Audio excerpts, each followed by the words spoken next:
Afortunadamente en México se estima que cada 4 horas un niño pierde la vida por esta enfermedad. Hoy se conmemora el Día Internacional del Cáncer y por eso le damos la bienvenida a esta mesa para seguir desmenuzando todos nuestros miedos, los que están en nuestras mentes y los que realmente existen y que debemos ver. Doctores, bueno, ya los presentamos, nada más me falta presentar a Félix Gaitán, bienvenido. Hola. Él es oncólogo pediatra, jefe de área de trasplante del Infantil de México. Pepe Bandera. ¿Cómo estás? Nuevamente contigo. Gracias por estar con nosotros. Pues bueno, ¿cómo iniciamos esta mesa tan dolorosa y tan ruda, ¿no? Es una mesa que hablar del cáncer es... No se nos enchina el cuerpo, pero también hablar de un cáncer en niños más. Sí, el cáncer nos asusta a todos, ¿no? Pero pues cuando es en un niño, que muchas veces no hay un factor de riesgo, y ahorita vamos a preguntarle al especialista, ¿qué podemos sospechar o cuáles son los tumores más comunes que presentan los niños? Hola, ¿cómo están? Muchas gracias por la invitación. Pues sí, efectivamente, la palabra cáncer, como ustedes lo acaban de comentar, es una palabra que impacta muchísimo. O sea, ha habido muchos estudios donde simplemente el mencionar la palabra cáncer, pues tanto los adultos como los niños, pues es una situación que no quisiéramos enfrentarnos. Desafortunadamente el cáncer pues está presente en los niños y hay que tratarlos. Se estima que normalmente en México se diagnostican hasta 5,000 casos nuevos por año, pero lo más importante es ese punto que acabas de mencionar, que quitarnos ese tabú de decir cáncer igual a muerte. Afortunadamente en niños el cáncer más frecuente es leucemia linfoblástica aguda, pero teniendo ciertos factores pronósticos como se van clasificando ese tipo de cáncer, llegan a tener supervivencias hasta arriba del 80%. Déjame explicar qué es este tipo de cáncer para la gente que nos está viendo. Este es un tipo de sangre de cáncer en la sangre, de células sanguíneas, y existen diferentes de ellos. Estos agudas son más agresivas, pero son más frecuentes en niños y con mejor pronóstico. Así es. ¿Y qué otro tipo de tumores se presentan más frecuentemente en niños? Está lo que es leucemia linfoblásticos en primer lugar, posteriormente los linfomas, que también es un cáncer que se origina a través de los ganglios linfáticos, y en tercer lugar está lo que es los tumores del sistema nervioso central.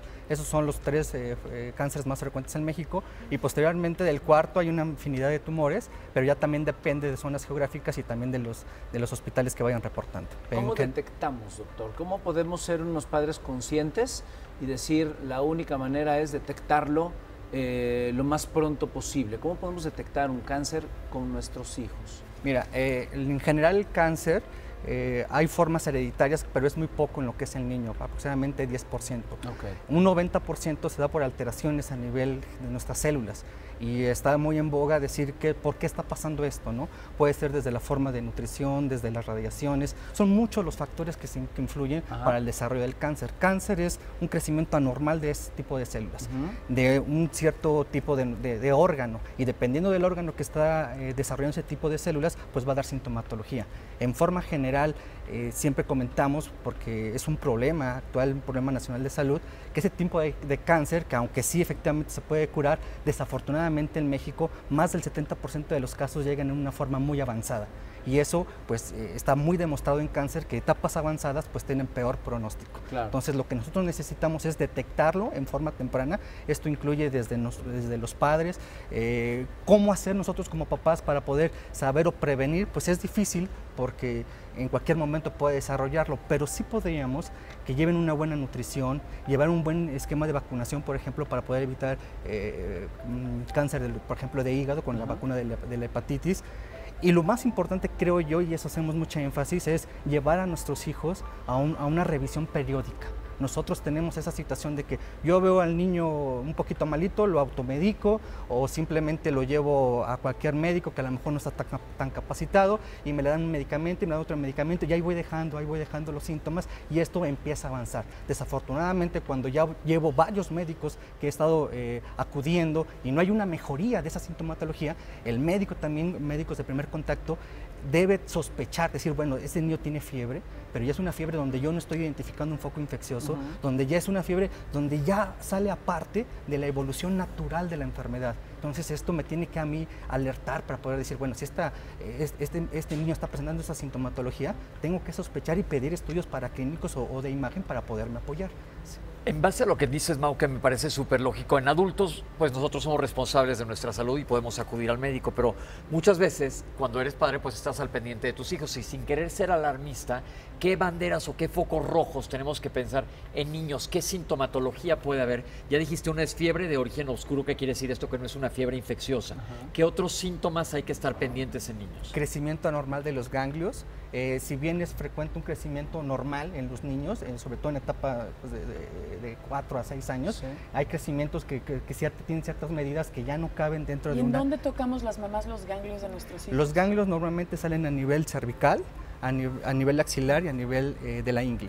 ¿Sí? Okay. Nosotros como médicos también tenemos, ya ha habido muchos estudios donde tenemos una medida de cada ganglio y dependiendo, si yo tengo un ganglio que mide 3 centímetros no es normal, aunque sea solo uno no es normal, tengo que acudir.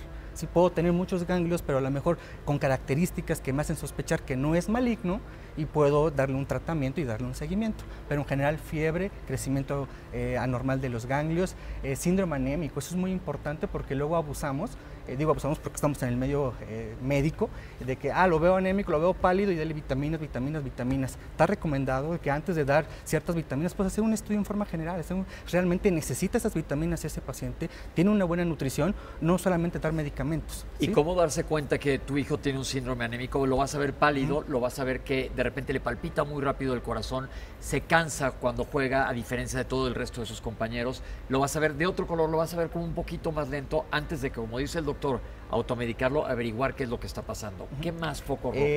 Sí, o sea, presentan esos niños sangrados frecuentes, ¿sí? Es común que los niños pues en la etapa infantil pues estén jugando para arriba, para abajo y tengan ciertos moretones, pero en estos niños empiezan a haber sangrados de la nariz espontáneos, ¿sí? Porque luego llegan las mamás, es que sangra de la nariz, pues sí, pero a lo mejor la temperatura, la resequedad, el que se estén picando, lo travieso que son los niños, pues puede sangrar, pero hay sangrados espontáneos en los cuales eso también nos debe llamar la atención, aunado, por ejemplo, los síntomas que tú comentas, lo veo pálido, lo veo más cansadito, no rinde en la escuela, me refieren, eso para, por ejemplo, poder sospechar tumores del sistema nervioso central, hay cierta regresión de lo que ya aprendió en la escuela. Son niños que van bien y de repente pues ya no aprende muy bien, y uno dice, bueno, es que a lo mejor le está fallando la vista o algo, hay que hacer un poquito más... Y aparición de moretones. Aparición de moretones, efectivamente, que eso es lo que puede sospechar. En forma general son mucho la sintomatología, que bien, como siempre le decimos a los médicos de primer contacto, no el hecho de que tenga un moretón va a ser igual a cáncer, sí, pero tienes que darle un porqué, qué está pasando. Perdón, a mí lo que me preocupa un poco o sea, para detectar que alguien tenga cáncer, niño, adulto, el procedimiento es difícil, ¿no? O sea, ¿cómo?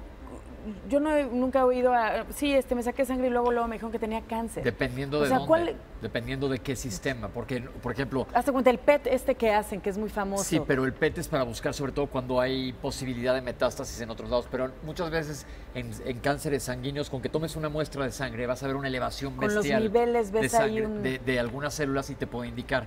Pero lo que yo creo que también es bien importante aquí comentar es... ¿Con quién acudir? Estamos hablando de médicos de primer contacto y los niños tienen que tener un seguimiento pediátrico hasta cierta edad. Claro. Pero cuando detectan esto, comentarlo a los padres si tienen inquietud al médico y con quién acudir. Porque tú eres un oncólogo pediatra y te llegan puras referencias. Entonces, ¿cómo hacen los papás? ¿Cómo buscan ayuda? La base principal es que ese médico de primer contacto tenga la sospecha diagnóstica para poderlo referir a un centro de tercer nivel, en donde nosotros con estudios que no se tienen a la mano, por ejemplo, el médico de primer contacto, podamos especializar, ¿sí? Y tomarlos para poder llegar a un diagnóstico concreto. Por ejemplo, leucemia, el hecho de que esté pálido, que esté cansado, que se le salgan moretones, o sea, eso no me hace un diagnóstico de leucemia. Tiene que realizarse un aspirado de médula ósea. Para eso se manda a un hospital de tercer nivel, se hace una revisión completa, se toma un aspirado y se hace un diagnóstico. En temas de medicina, creo que hemos tocado el punto muy concreto, muy directo, y como se debe hacer. Pero en temas emocionales, doctor Jesús, ¿qué pasa con un niño emocionalmente? ¿Qué pasa con la emoción? ¿Qué pasa con sus sentimientos cuando está diagnosticado con esta enfermedad? Yo quiero compartirles una historia. A un niño, para un niño la palabra cáncer, el niño tiene la idea de muerte como volver a nacer, como lo ven en las caricaturas, que vuelve la vida. Entonces me pasó recientemente que un niño toma el teléfono de su mamá de 7 años y me marca y me dice, doctor, necesito que venga y hable con mi mamá urgente a casa. Digo, ¿qué pasó, campeón? Dice, yo ya quiero descansar, dice, y ella se aferra a seguir diciéndome, sigue luchando. En ese momento, cuando acudo a casa, platico con la mamá, muy complicado, porque es liberar. Los padres, yo creo que el dolor más fuerte es dejar partir a un hijo, pero en ese momento en que la mamá lo abrazó, le dije, abrácelo, dígale que lo quiere mucho, que la muerte es parte de la vida, que todos en algún momento nos vamos a juntar. El niño se despidió del mundo con una sonrisa, porque realmente lo que necesitaba era liberarse. Entonces los niños muchas veces es lo que necesitan.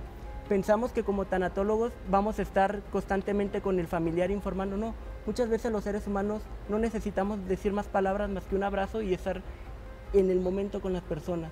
Son de las cosas que me ha tocado ver cómo los niños parten con la mayor tranquilidad del mundo cuando los papás tienen información adecuada y yo creo que el amor trasciende, porque es un sentimiento que va a ser prolongado, porque me decía la mamá, una forma, dice, de dejarte ir, hijo, es de que vas a vivir eternamente en mis recuerdos, en mi corazón, dice, y como madre te dejo ir, y bueno, son de las cosas fuertes que uno le toca enfrentar, ver partir. Gracias. Muchas gracias, Jesús, claro que sí. Un abrazo puede curar cualquier emoción fuerte que estamos viviendo y es cualquier otra palabra, cualquier... Sale sobrando. No, exactamente, sale sobrando. Y gracias por abrazarnos con tu comentario. Gracias por haber venido a esta mesa. Y pues nada, seguimos viviendo, seguimos adelante y seguimos tocando estos temas tan importantes en estas mesas. No hay que hacernos de los oídos sordos, hay que estar bien atentos mejor y a vivir, como diría mi querido Odín Dupeirón.